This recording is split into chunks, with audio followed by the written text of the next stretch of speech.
Hola, yo soy Itzel Coca Ríos y cursé la maestría en Ciencias Sociales aquí en la Flaxo, México. La tesis que yo realicé es una investigación sobre la represión de la protesta en el Distrito Federal en el periodo 2012-2014.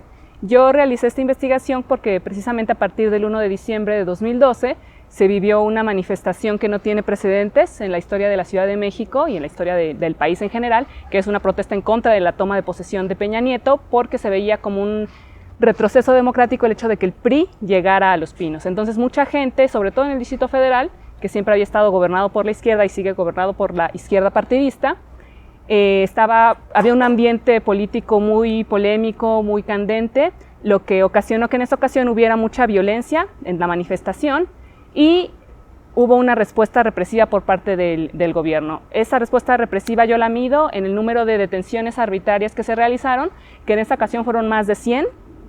Y bueno, ese episodio desencadenó otras manifestaciones con el mismo resultado, detenciones arbitrarias.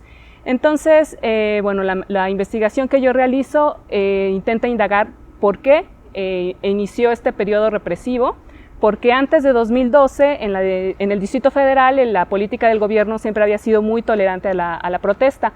Era una estrategia más bien de contención, de que no hubiera grandes problemas más allá de que se rompen vidrios o de que haya pintas, etcétera. Generalmente no había mayor problema que acompañar la protesta, evitar los más daños posibles, pero no había mayor acción del gobierno.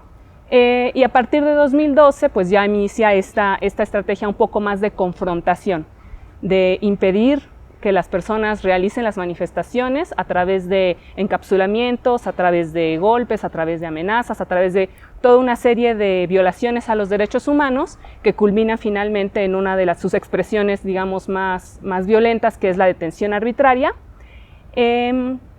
Lo que yo descubrí, bueno, yo realicé un seguimiento, una base de datos de las manifestaciones que hubo en ese periodo. El Distrito Federal tiene la característica de que por ser una ciudad muy grande y que además es el centro político, social, económico, cultural del país y asiento de los poderes federales, muchas de las manifestaciones que se realizan tienen un carácter precisamente nacional, que apelan a problemas federales, y la policía de la Ciudad de México, al ser local, no tiene una forma de negociar, el gobierno en sí, ¿no? El gobierno no tiene una forma de negociar, entonces este es un factor que yo investigo, cómo el hecho de que el problema sea un ámbito federal y la protesta tenga que ser, digamos, controlada por el gobierno local, provoca este tipo de choques que finalmente, como no hay una posible negociación, una solución al problema, deriva en este tipo de actos represivos. En la base de datos que yo hago, meto también otro tipo de variables, como puede ser la violencia precisamente de este tipo de grupos, que también es una cuestión que no tenía un antecedente, ¿no? Si bien antes también había habido este tipo de comportamientos que quizá eran un poco violentos, no se llegaba al tipo de enfrentamientos que se dieron a partir de 2012, que ya implica directamente amenazas personales, digamos, a los elementos de seguridad. Entonces, estos dos factores son los que yo analizo, que son los que están provocando precisamente que en el periodo de 2012 a 2014 se haya llevado a cabo la represión.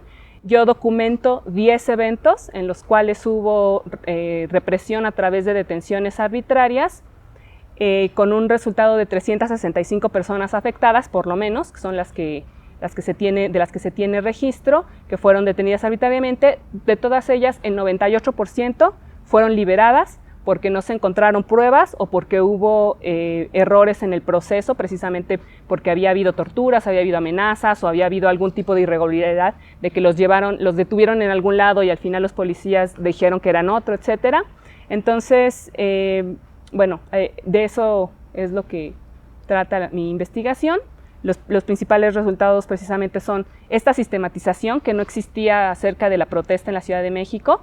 Generalmente hay estudios sobre la represión, pero no hay una sistematización de datos, sino más bien una cuestión descriptiva. Lo que yo hago ya es un poquito sistematizarlo para poder dar una respuesta un poco más general y no tanto casuística. Y bueno, esas son las dos cuestiones en las que deriva mi investigación. Y bueno, eso sería todo. Gracias por escuchar.